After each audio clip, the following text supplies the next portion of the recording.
Hello, everybody, and welcome to another edition of the Bengal Tiger Podcast. I'm Matthew Bruner. Joining me once again is Shay Dixon. Shay, Monday mailbag, and it feels like we have a lot to talk about.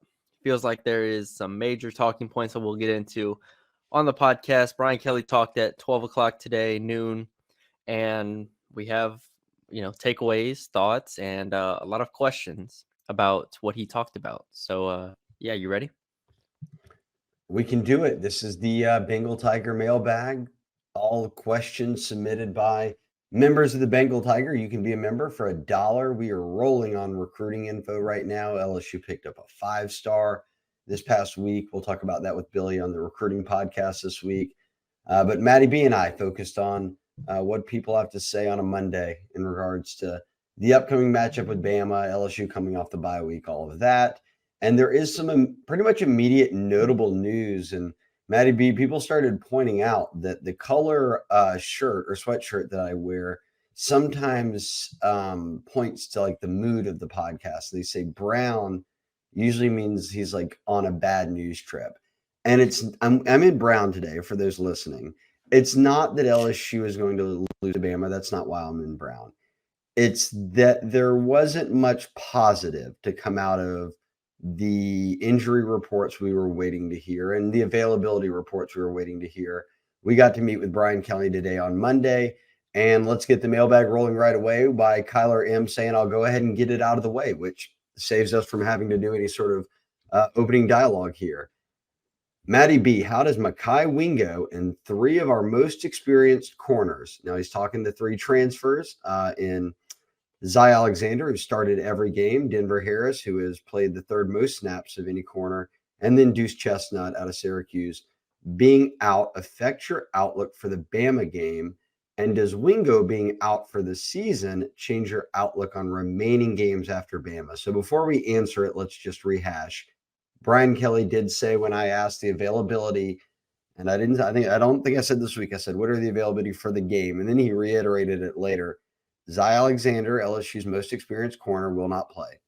Denver Harris and Deuce Chestnut, who have both been in and out of the lineup and on scholarship but not practicing, are not available. He then doubled down and said neither will play at all. So you're without those three. J.K. Johnson, your fourth transfer, got hurt in fall camp. He's already out. The flip side of that is the Mekhi Wingo injury. We had heard it was going to be one of those things where it could keep him out for a while. Was it weighing? Do I try to come back at play at 70% or do I rest up? Brian Kelly said he had surgery during the bye week, is likely done for the year, at least 6 weeks. I know Mekhi tweeted out that, hey, I'll be back for the playoffs, but appears he's out for the season. Let's take it one step at a time. First off, Kyler M, Wingo in the three corners that he talked about being out. How does it affect the outlook of the Bama game? Yeah, I think we talked about it a lot last week in that I was operating under the circumstances that they were going to be out based on what Brian Kelly said last week. Like it was very much, hey, these guys, he said Mekhi and Zy would miss some time. If you can read between the lines and you understand like what their situations were, I thought to me that meant they were going to miss the Alabama game. And then Deuce and Denver, even if they were let's say activated for this game, I still wouldn't feel great because they haven't been practicing. So you go through weeks of uncertainty at corner, and now with I being out, I was last week saying that, all right, these guys are going to be out for the Alabama game. So it hasn't changed anything in my outlook of the game. I already thought they were going to be in trouble. I already thought the defense was going to struggle. It just further kind of, instills, I guess, that concern I have. And without Mekhi Wingo, I think Mekhi Wingo being out is probably even more significant than the others, the cornerbacks, because they weren't getting good cornerback play anyways from those guys. And like I said, the Denver and Deuce weren't even practicing. So, Wingo being out hurts. The cornerback room is extremely thin, which I think we have questions about that as well. But it didn't change my outlook as far as like, wow, these guys are out, because I've been expecting it, but it definitely doesn't help. And I'm still concerned about this defense going against Alabama.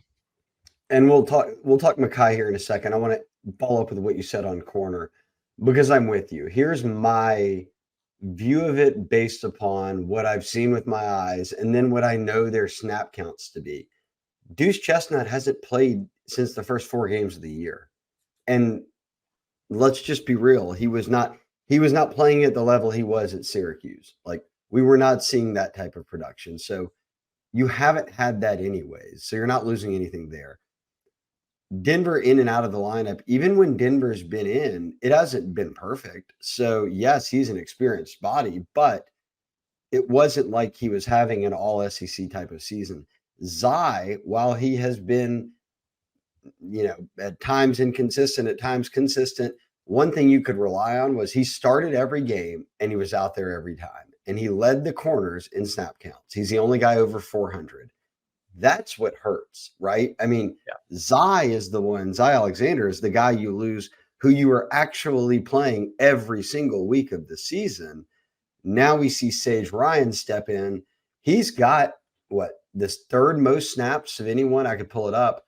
I believe it, or maybe second of anyone at corner.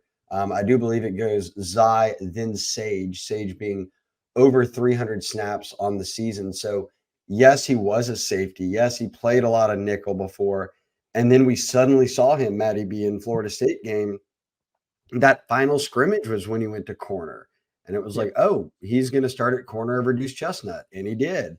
And he has been there since. To give you the numbers, Zai, 418 snaps, Sage, 314, Denver, 217, everyone else below 100, including Deuce Chestnut. So I get the sense here that people, while yes, losing all three of them is not ideal, Zai's the one that hurts. But don't overlook that Sage has also been the highest graded coverage DB on this team right now and has the second most snaps of any corner. So be fortunate you have at least one guy out there who has experience. Yeah, take what we have. And as far as Wingo being out, I do think it hurts. I mean, the difference here is that they actually have, backups that you trust with Jordan Jefferson, let's say Jacobian Guillory, let's say maybe Jalen Lee, for instance, at the defensive tackle spot. So you trust that. But in a game like Alabama, you would love to have an all SEC defensive tackle that can maybe unsettle Jalen Milroe, maybe limit the run game of Alabama even more. So that is where it hurts for me. They're both big losses. They're all big losses as far as Zai and Wingo. But I wasn't expecting the other guys, the other defensive backs, to contribute anyway. So it didn't really change my outlook. There's no doubt Makai's one of their best players, okay? Yeah. And he made, look, the first half of the season, even when he was playing through injury, Matty B, we said many times he was the one guy who was playing consistent football. So losing him hurts. That being said, I asked Brian Kelly about this because we've talked about it a lot on the podcast, a lot on our board. Jordan Jefferson at defensive tackle, Paris Shand as a backup, Braden Swinson as a backup have been uber productive. And he kind of put it in that light, Matty B, of today's discussion on Monday of all your transfer corners are now unavailable. And he said, man, you look at this one group that you took, like they really needed to address corner and D-line, and they addressed corner and it didn't work out, and it's not working out. And then on the other hand, you address D-line and suddenly you lose Makai Wingo, your best performer, and it's not the end of the world because Jordan Jefferson's been playing very well. Jacobian Guillory obviously has been here, but gets playing time. And then guys like Shand and Swinson come off the bench, and he called them all what, Matty B, like some of the highest graded guys they have as a staff right now on the team. And they're coming in as backups. So D-line wise, I think they're in good enough shape to where losing Makai isn't a major blow. Nowhere, and this sounds funny to say, but because Makai is one of the best players on the team, losing Zai hurts more than losing Makai.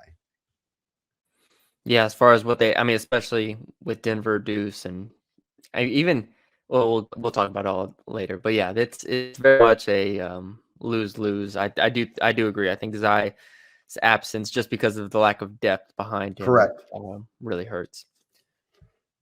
But good question, Kyler. That helps get us out in a good pace here. Shrill LSU 23. Can you play corner? Do you have any eligibility left?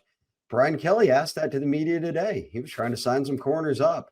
but he doubted that any of us could run, especially Yeah. not cover anybody on Alabama's team. So I've been looking through my camera roll to see if I can find the picture of me as like a 10-year-old playing football, and I'm not sure I'm gonna be able to find it. Maybe later in the podcast I'll find it and bring it up. But which camera roll do you have readily available with 10-year-old photos of yourself? no, I'm just going through I honestly don't have that many photos in my camera roll, so I'm just going through my whole thing and just seeing if I can find it.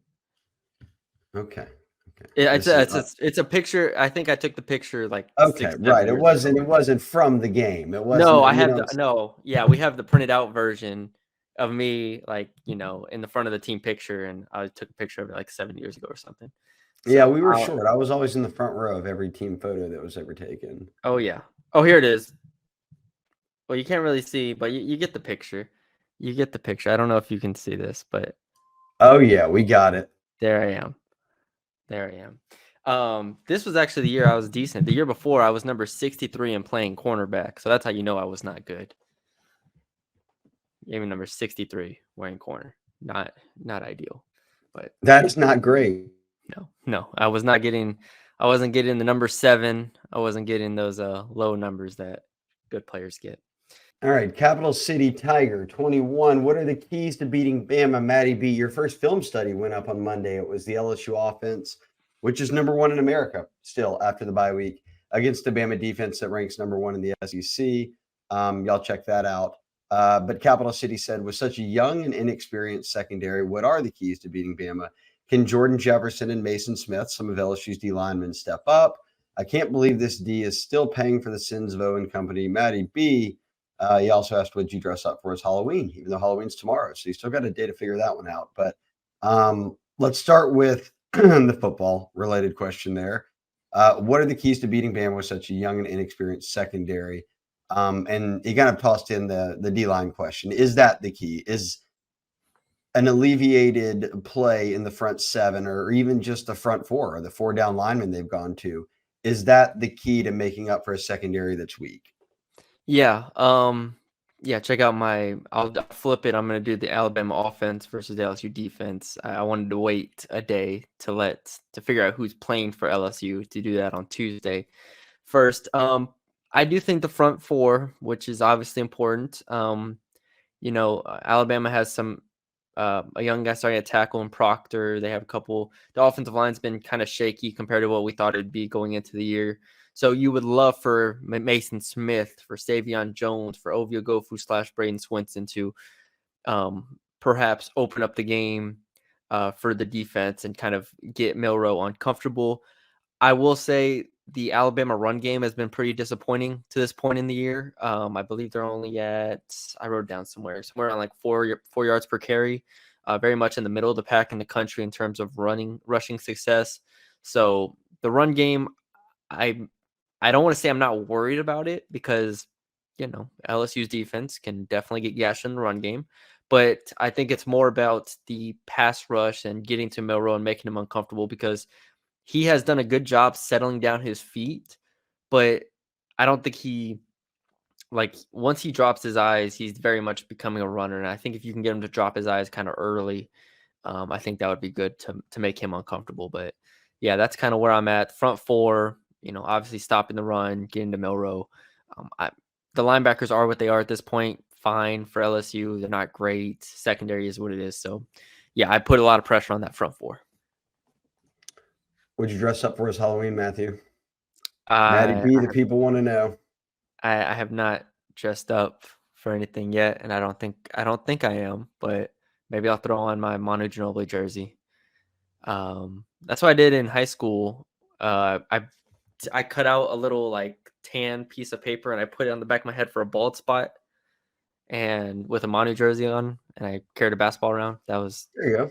That was high school. Very San Antonio of you. I usually dress up something. If I do, it's Wes Anderson related. So like Max Fisher from Rushmore, a number of Royal Tenenbaums outfits. So I don't know. I don't have any plans Tuesday night, so I don't know if I'll be dressing up. Not just to sit at the house. So are you gonna hand out candy?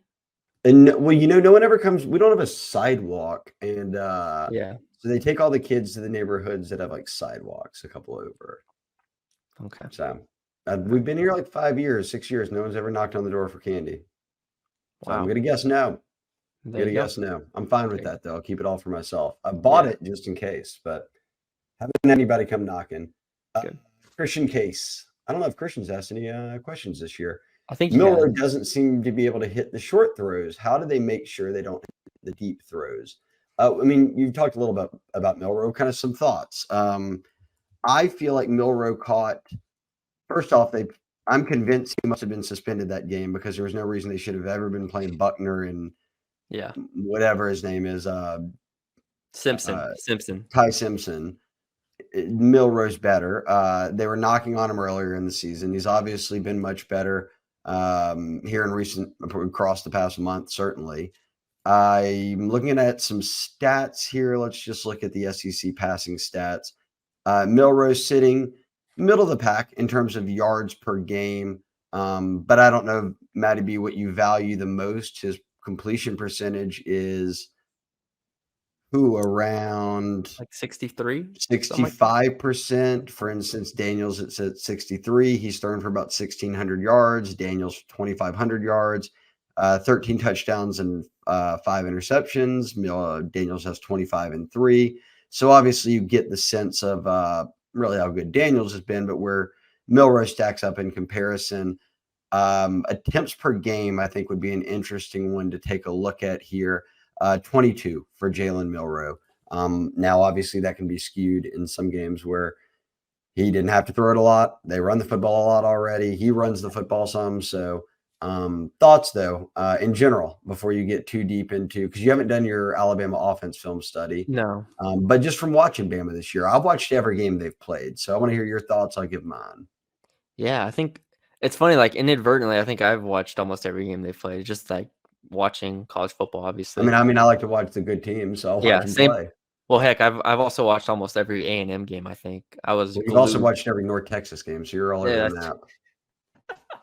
nothing is above me, Shay. Nothing is above me. No. But yeah, Jalen Milrow, like I said, I think his feet from last year to this year, I that's probably been the biggest jump to me is he's not looking to run immediately, and he is really giving his receivers chances to make plays. Obviously Bond on the outside has been pretty explosive for them, Burton as well. So they are more explosive than I think most people expected them to be. Milrow is, like you said, middle of the pack type quarterback in the SEC. I definitely don't think he's great, but I don't think he's bad at all. And with the question marks of LSU secondary, the question is how do they make sure he doesn't hit deep throws? You're gonna have to win some one-on-ones. You flat out, it might feel a little bit like 7-on-7 type stuff where you're out there and you just get a one-on-one go ball to a Bond or Burton, and fill in the blank here is gonna have to make a play and break up a pass, because I do think Alabama's gonna take shots in this game. Like I'd be surprised if they didn't. So I don't know schematically what you can really do to take away the deep ball besides obviously playing just deep zones and give up the underneaths, but I don't know if LSU is good enough to do that consistently. So, yeah, they're gonna have to play well in the back end, safeties, corners.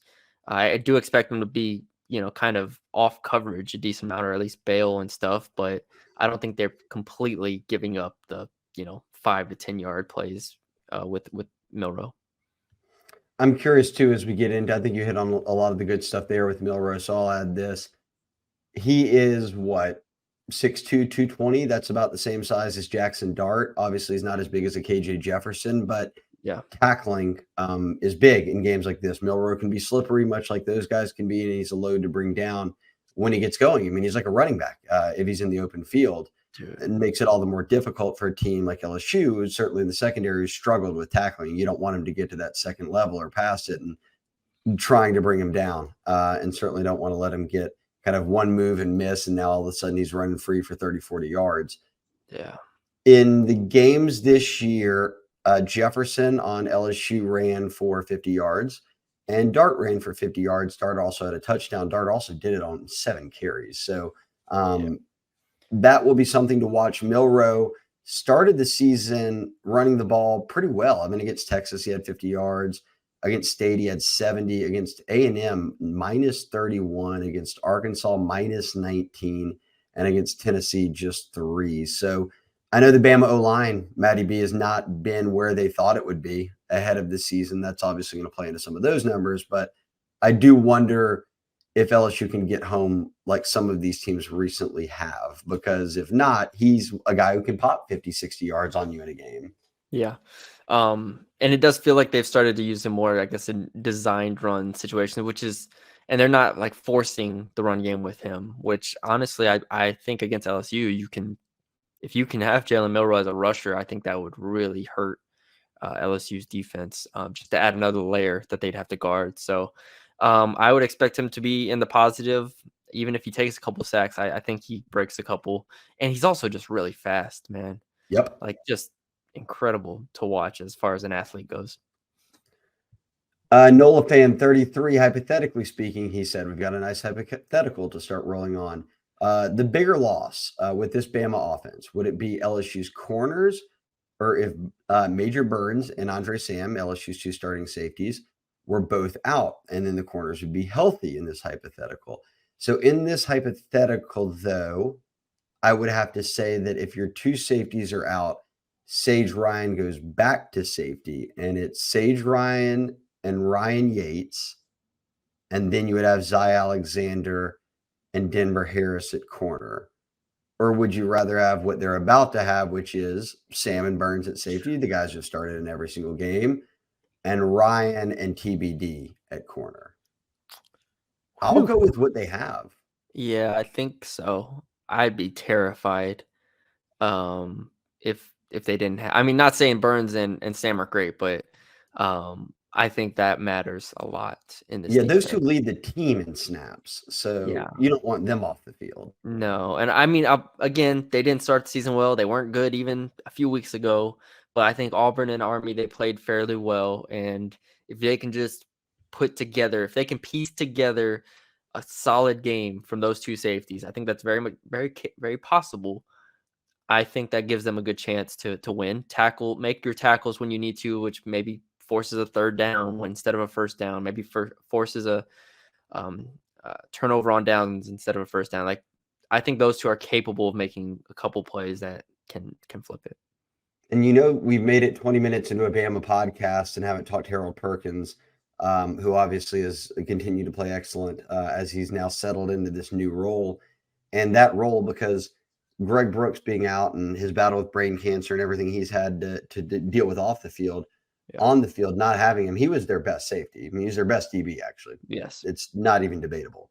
So Harold Perkins playing that Sam nickel role is saving us from like right now, we would be talking about who's playing nickel. Like we wouldn't even have that figured out. Ryan Robinson. It'd be like Sage at nickel, and then you're playing 2 true freshmen at corner. Yeah. Toviano probably nickel, maybe. I mean, yeah, it would have been a massive question. So Harold's emergence here as that Sam linebacker has been pretty impressive from where they started with, he's a middle linebacker, to he's back to an edge rusher, to now he's this Sam linebacker and one of the best graded coverage linebackers in the country. Yeah. Keep it rocking. Second part of his question. Yeah. If LSU scores 38, do they win or lose?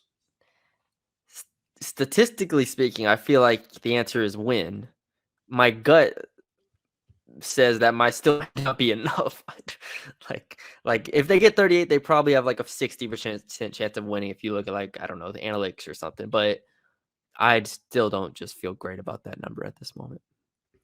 To score 38 and to get beat would mean the other team likely has 42. Yeah. Which would mean that score, you have 10 possessions a game, that would be 6 touchdowns. You could say they get 40. So that's saying that Bama scores on 6 or 7 of their 10 possessions. Yeah. Again, 38 should win it. I know I said before that the winner's going to have 45. 38 in theory should win you the game. But hey, 49 didn't win them the game last night. Well, this centers around the entire discussion we've had, in which I've said I think is the most important point from a sort of macro level to view this game of who's going to win, or how can you find out the key to a win or the stat to a win, is if each team gets 10 possessions, what is the number of stops it takes LSU? Is it 3? Is it 4? Because Vegas is over under and the money line, or excuse me, the over under total points, and then the spread would match up to about a 31-28 game. Yeah. That would be saying that they even expect LSU to stop Bama half the time they have the football. Like 10 drives, they'll get 5 stops. That seems like a lot of stops to me for a team that has struggled like LSU has on defense. Yeah, I saw that over under and I was fairly confused, but then I remembered the betting line is for probably the public more so than us and for fans, I think, or people who have paid close attention. Um, I do think the winning team still hits 40. I can't see LSU's defense locking up that degree. Like take that big of a step forward. I think LSU could in theory hold Alabama to 35 points. And that would So win you the 38 points for LSU, you would put it a 60% to 70% win yeah, percentage. All right, exactly. that's fair. I'll take It's that. just my gut is scared of that. He wants a quick off topic. Final Four prediction. For the I assume playoff. that's not basketball. No, for the playoff. That comes out tonight or tomorrow night? Tomorrow night. So Georgia, okay, prediction of who's gonna be in it, that takes a lot more work. Georgia, even though I think if Georgia loses the SEC championship game, it does raise an interesting discussion about Georgia, but Georgia looked damn good against Florida, and so I'm going to put them in there. Michigan, I think, is a step above Ohio State and Penn State, so I will put them there.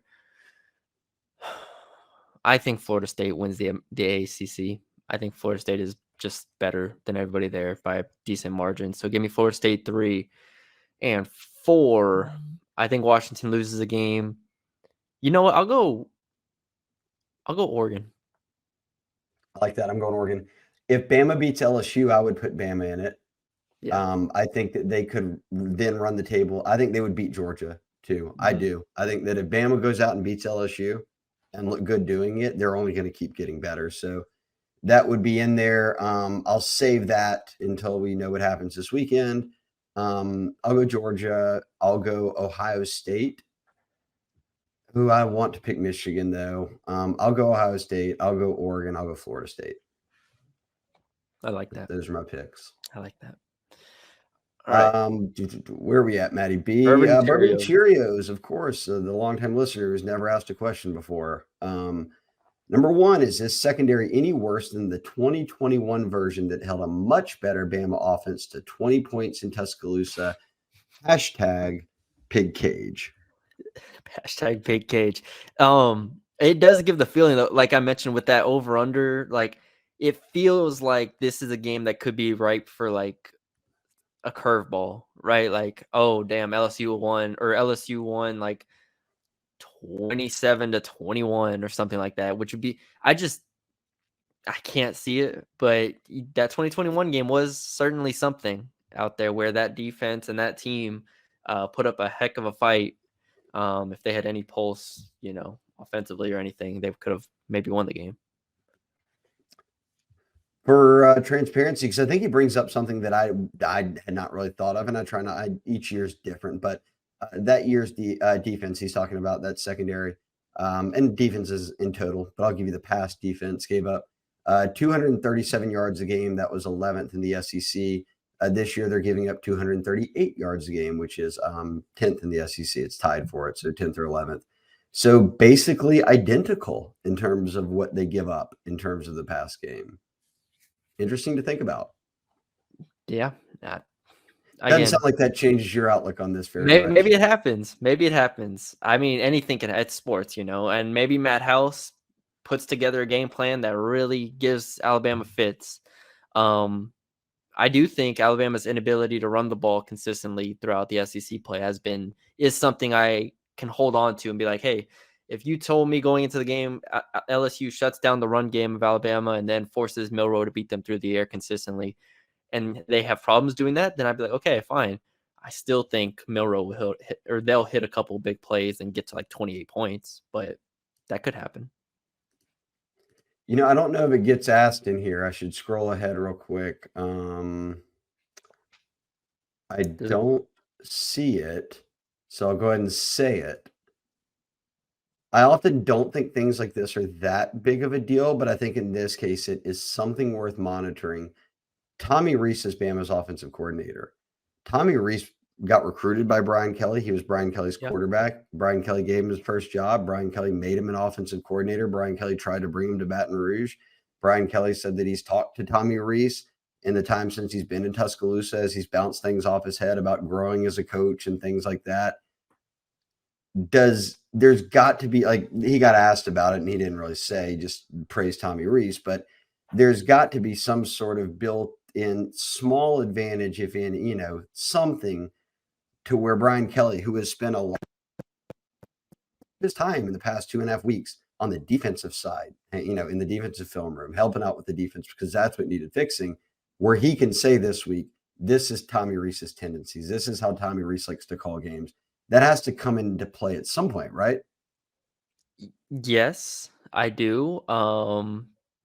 I you look back at even when Nick Saban went on that run against his assistants or his former assistants, and he obviously was winning all those games.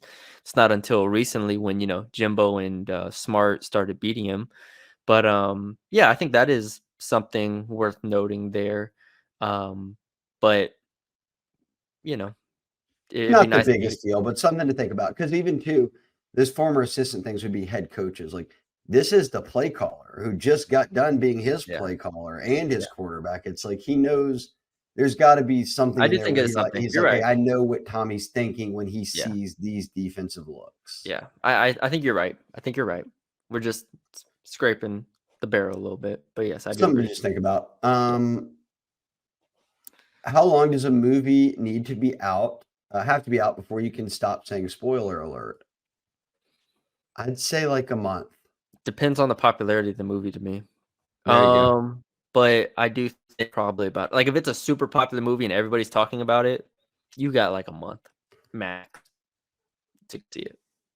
If it's a little bit less popular, people are kind of seeing it and it's maybe like a niche thing, you don't really want to, anytime you talk about it, you probably want to be like, hey, I don't know if you've seen it, spoiler, but Well, this yeah, and this. or if someone's starting to talk to you about it or you see a thread, don't click on it. Just, Exactly.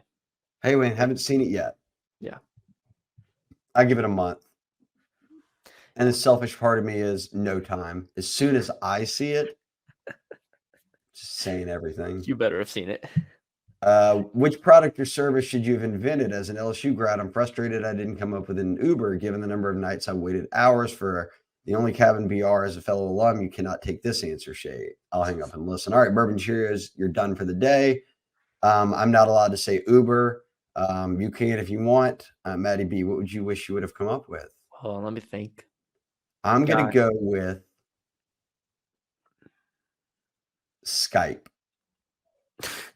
Because when the pandemic hit, online video went through the roof. So like the Skype, I would have just streamed, whatever it was. Yeah. Or actually, who took over for Skype? It was Zoom. I wish Zoom. I would have come up with Zoom. Then Yeah. I would have made all my money in the pandemic. Pickleball. I've Ooh. never played it. I play tennis, as y'all know. I play tennis, but Yeah, you play real sports. Pickleball feels like it's making a good amount of money right now. So there you go. I invented pickleball. I could just market everything. All right, 2 good answers. I like them. But the Tiger King 53. Do you anticipate any new wrinkles to the defense, personnel-wise, schematically, to generate some sacks? With the vulnerability being at DB, getting to Milroe has to be high on the priority list. I just put out some thoughts there that in recent weeks, Milroe's had some negative yardage because they've been able to get to him. I would have to think so, right, Matty? But you've got 2 weeks to prepare for this one. You're not giving them the same looks you've been giving everyone else. You're at least going to do something a little bit different.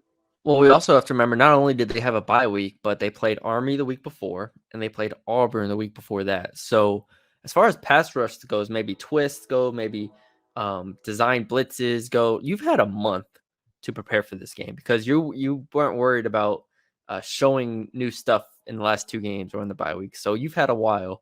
I do expect to maybe see some different things. This comes down to, for me, Harold Perkins and how they use Harold Perkins and how much they blitz Harold Perkins, because before, or at least, in recent games, he's been in coverage significantly more than he's been a blitzer. And like the Missouri game, I think he was vastly used more as a coverage guy, and he can do that. And I think they will, but I expect him to be utilized more as a pass rusher in this game, and I am used in different ways, maybe used in different positions. That's where I think you get the variety is how can we use Harold Perkins in a way that we haven't used him this year, or at least haven't used him often. And he hasn't really gone back to that spy role. It's been more of a nickel Sam. Yeah, I'm either in coverage or I'm blitzing. So did they stick him and kind of let him watch Milrow? I don't know, but I like how they've been using him. But I would like to see a little bit more pressure this week. It'll be yeah, like you said, you didn't have to show anything against Army, and you handled Auburn pretty easily. So this is a month to get ready and say, all right, here's what we've got. And he's known, believe me, if Wingo's been where he's progressing, he's known Wingo's not playing. He knows what's going on with Deuce Chestnut and Denver Harris. He knew when Zai's x-rays came back what that meant for his availability at Bama. So certainly they've had time to get ready and say, okay, here's our plan. But Mason asked again, Cox, who needs to have their best game of the season against Alabama to get the win? We got asked a similar question last week, and I don't know if it changes for you, but I might still say Jaden.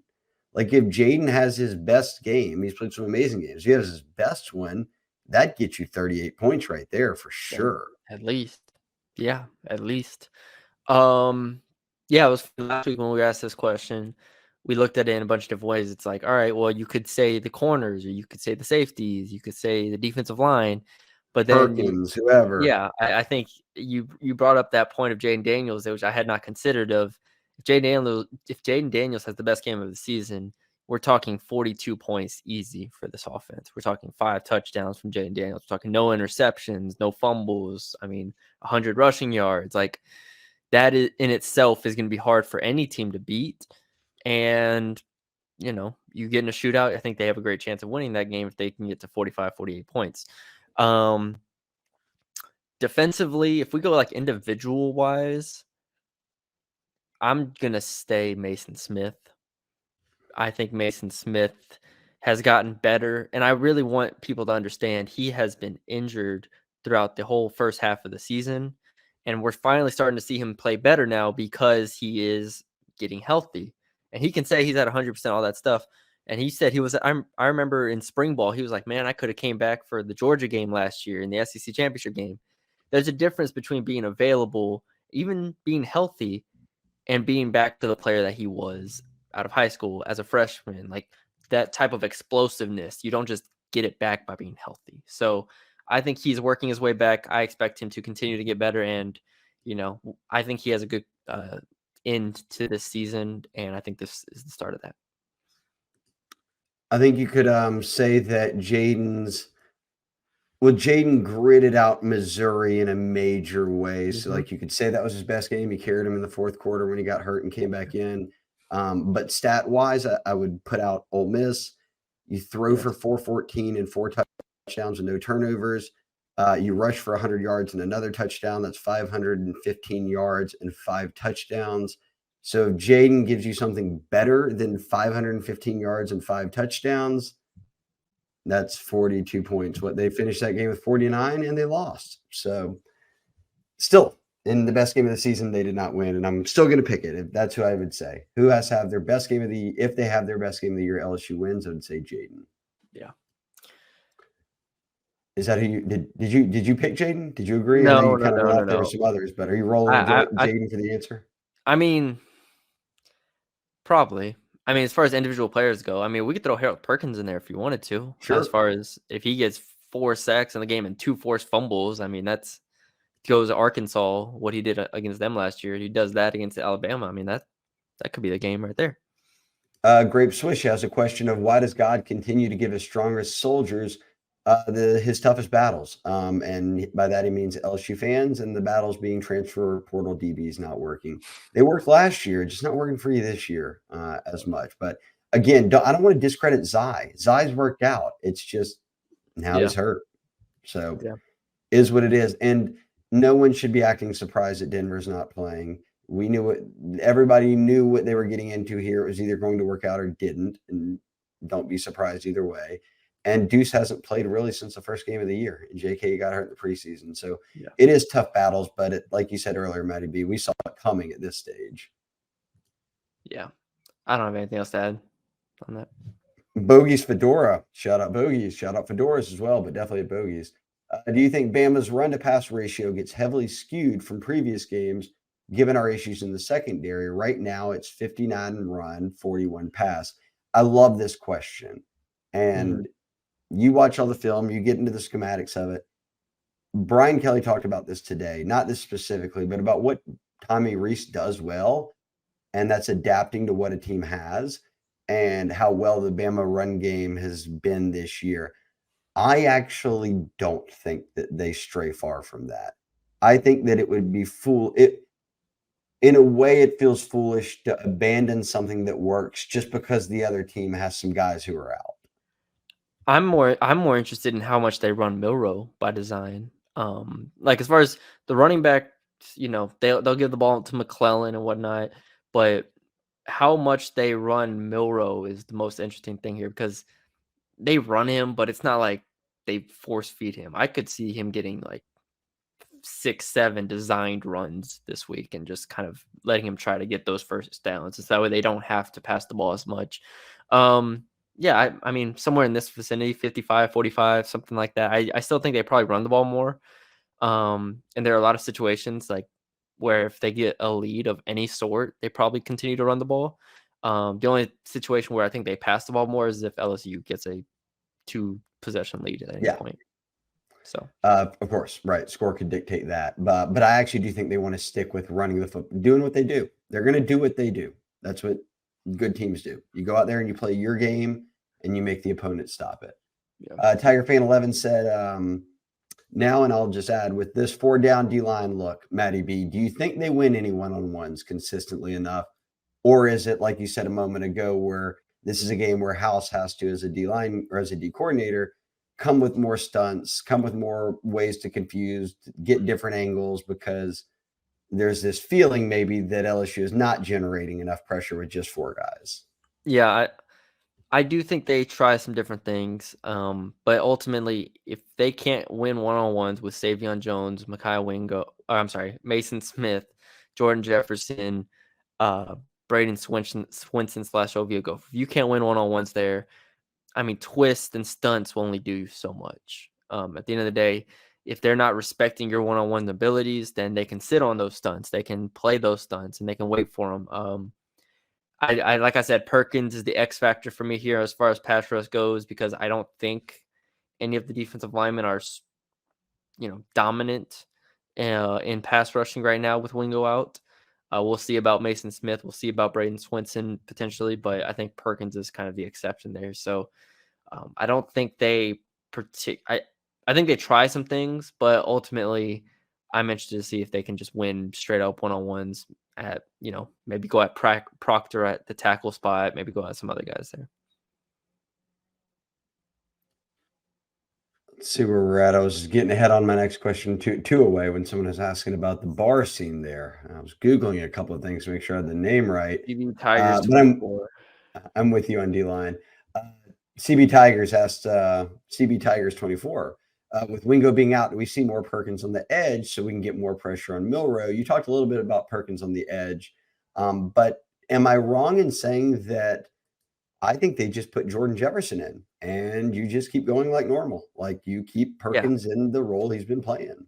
Yeah, I think they're just playing Jordan Jefferson. I don't think they're going to change things up because Wingo's out. Like I said, the only change I could see is that that Perkins gets more pass rushing opportunities, maybe in different positions. But like he's in that nickel Sam role. He's not in like a rover position anymore. This isn't like how it was to start the season where we thought, okay, he'll be here, here, and here. No, he's lined up at the nickel Sam position, and if they can blitz him from there, they will. But that's kind of all. That's how I think they use him. Someone asked about Javian Toviano, who is a safety that's now moved to corner, and we saw him in fall camp at corner, at nickel, at safety, or at least this offseason we did. So he's versatile, and that's a great thing. Very good high school player, 4-star coming out of the Lone Star State. Does he see meaningful snaps against Alabama at corner? So your options right now, you've got Sage Ryan at corner, and then you're going to have to choose between LaTerrence Welsh, Ashton Stamps, Jeremiah Hughes, and now Javian Toviano. So does Javian Toviano get into the mix for what he's calling meaningful snaps? I'd call anything over 7 snaps meaningful.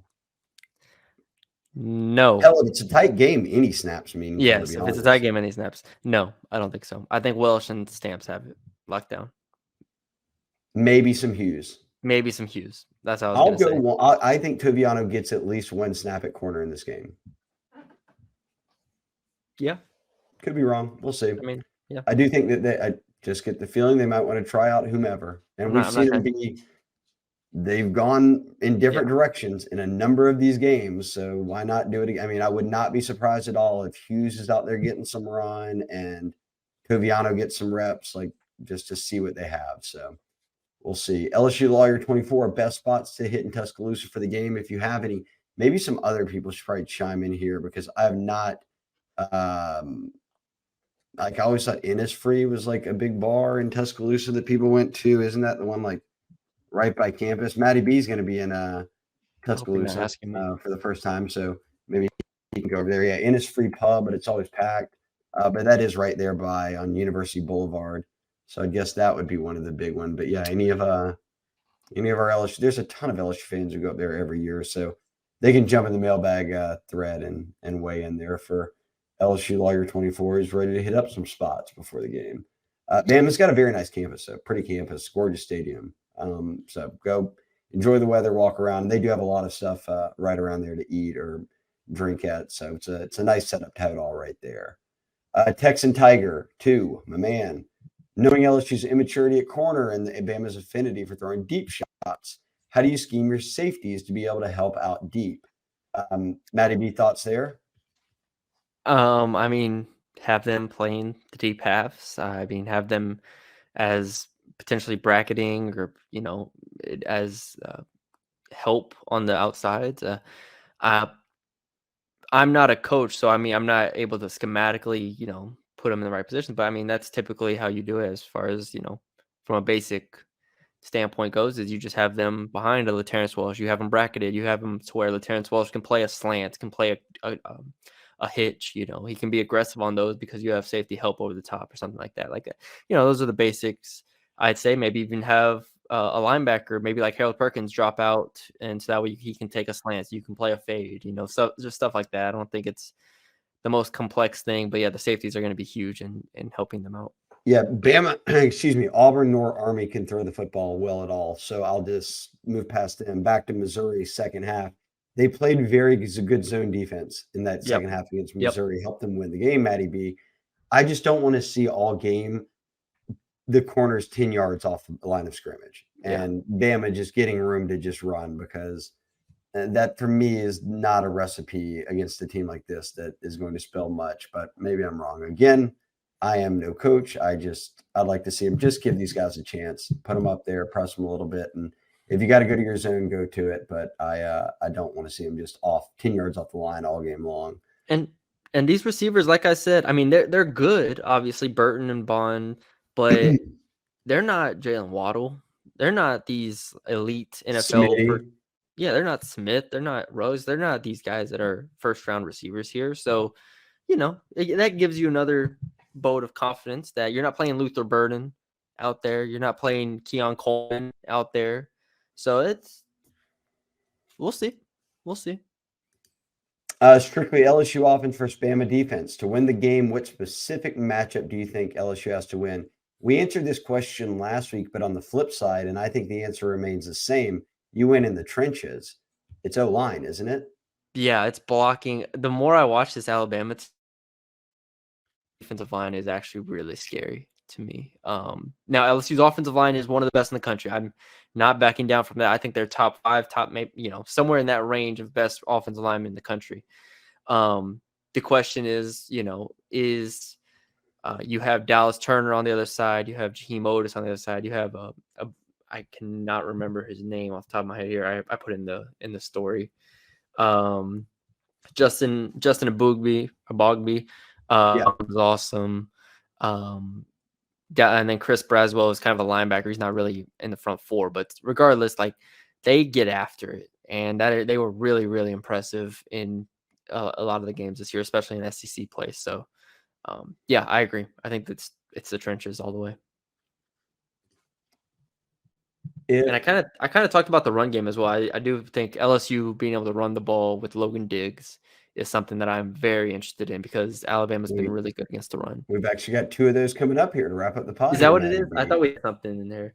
No, they're coming up right Yeah. here. Well, Capital City Tiger 21 wants to know, are we Swifties? Are you a Swiftie? No. No. Is Emily a Swiftie? What about me? You know. Are you a Swiftie? But worry about Emily? I'm trying to figure out about me. I've listened to her music. I'm familiar with all of her catalogs. I've listened to every song. You listen to every Taylor Swift song? I've listened to every Taylor Swift. I listened to a lot of music You're a though. So Swiftie every then. album that comes out, I'll usually listen to once. Yeah. Yeah. So So you're a I would Swiftie. say I like a lot of her older stuff than now. Would you go to her concert? No, because Oh. it costs a lot of money. I also would not pay $30 to go watch the movie either of the concert. Oh, yes. So, no, I'm not. I guess I'm not a Swiftie. I'm just someone who's listened to Taylor Swift's music before, That's good. which is Would you there's a difference. There's a do you difference. like Yes. who's better to you, Taylor Swift or Adele? Very different genres there. Adele's a better singer. I mean, Adele. Adele. Yeah, I do Adele too. Same. Yeah. Yeah. Is that it? You got any more That's it. female-related music questions for me? No, I I'll was take just curious. Paramore over Taylor Swift. I'll take Nico Case over Taylor Swift. I've got a lot. I could go all day here over Taylor Swift. I'm not a Swiftie. I have listened to her music. Okay. 5 for 5. If Diggs and JD both run for over 75 yards, does LSU win? The answer here to me, Matty B, now I understand Ole Miss is an outlier, but would be no, because it's already happened this year. Ole Miss, and they lost. So that would not guarantee me a win. Yeah, that's the funny part is you could throw out all the offensive numbers you want in this game. If Alabama scored 55 points, you're probably not going to win the game. So, it's I don't even think 75 is a good number. I would have Jaden Daniels over like 80 yards. I told you last week I was going to take his over rushing yards prop, whatever it is. If it's like 70 or 65 or something, I think Jaden Daniels gets close to 100 in this game, and I think that's their best chance. Diggs, like I said, rushing the ball is going to be massive for this team because Bama, I included in the story again. Shameless plug. Go check out the film study story. Let me find the stats here. Alabama has allowed. Where is it? Let me just look up this Ole Miss. And I will say to the people who don't kind of realize it, LSU has a top 5 passing attack in the country. Obviously, they have the number 1 total offense in the country. They have a top 15 rushing attack, and Logan Diggs is 3rd in the SEC in rushing. I did an article last week, Matty B, for the site where we both agreed he was their number 1 transfer addition. The balance he's brought to this team to where Jaden Daniels does not have to be their only runner has been absolutely massive. So just again, shout out Logan Diggs. He's been unbelievable this season. Yeah, advanced stats love the run game for LSU as well. I think they're number 1 in the country in EPA. I found the stat though. Alabama has held A&M to 1.9 yards per carry, Arkansas to 1.8, Ole Miss 1.9, and Tennessee to 3.5 yards. So that's very much an aspect of this game that I'm excited to watch. Least favorite condiment, 5 for 5. I don't like mayonnaise. Yeah, mustard's mine. See, but I like Dijon mustard and some. I just don't like. I don't like mustard, like yellow mustard, but I like some others. I don't really like mayonnaise that much. Yeah, regular mustard. That's what I'm talking about. 2 more. Then we're out of here. Cairo Tiger. Who has more rushing yards? JD5 against Bama. JD5 Daniels or Logan Diggs? Jaden Daniels. I agree. Taking the over on his rushing. Bama scoring 40 on LSU. Sheesh. Damn, that's a tough line. I mean, again, Vegas has it as under. I think logically speaking, LSU should be able to get enough stops to hold them under 40. Like logically speaking, it's just my gut is terrified of that. I think this is a game that's in the 30s. Yeah, for each that's team. fair. That's fair. At least early on. Which would still hit the over, but yes. Right, correct. Last one, MB21. I'm back for round 2. Another question. We'll let you have it. Do you think the bye week slows down LSU's offense at all? Conversely, does it help the defense? I've never really, when you're clicking this efficiently on offense, I don't think it matters. Like I've never bought into them like, oh, they're going to come out flat, because they just are what they are. They just keep grooving. Yeah. I don't think either one of those is the case. I think LSU's defense, shows some things at Alabama maybe that they haven't shown in the past month, but I don't have faith or belief that the defense is going to come out and run some new scheme and they're going to come out and like a. Brian Kelly said a lot of it was just self-scouting last week, was making sure that, we're out here in the sign stealing days, Matty B. You've got to self-scout. You can't be giving everything away. You don't need everyone to know your tendencies. Change your calls on the boards. They shifted it all up in the bye week. Offense, I'm not worried about. Defense, I would say the only built-in advantage to the bye week beyond rest and recovery and all that is that these guys who play corner, and then Jefferson and some others who now know they're going to have a bigger role are going to be able to lock in a little bit more. They're diving into more first team stuff. They're getting more in the film room. So yes, having an extra, if you're starting for the first time, Matty B, especially if you're one of these freshmen or like a LaTerrence Welsh, that extra week definitely helps because you've got an extra week to prepare for it. Yep, for sure. We've made it. We did it. Right on an hour. Right at under an hour. There you go. Mailbag podcast is done. Thank you all for submitting your questions. If you want to submit a question in the future, become a subscriber of the Bengal Tiger On3. Love the community over there. The board is always popping. I have to jump back in there after this and see what we've got. But yeah, plenty of stuff coming up. Obviously, Alabama versus LSU. We will cover everything, every aspect of it, on the field, off the field, recruiting, you name it. So check that out. And on the YouTube side, subscribe to the channel if you have not already. Leave a like, comment, and share as well. We really appreciate the support. And if you're listening on the audio side, shout out to y'all as well. So appreciate it, Dixon. I'm Matthew Bruni, and we'll talk to y'all later.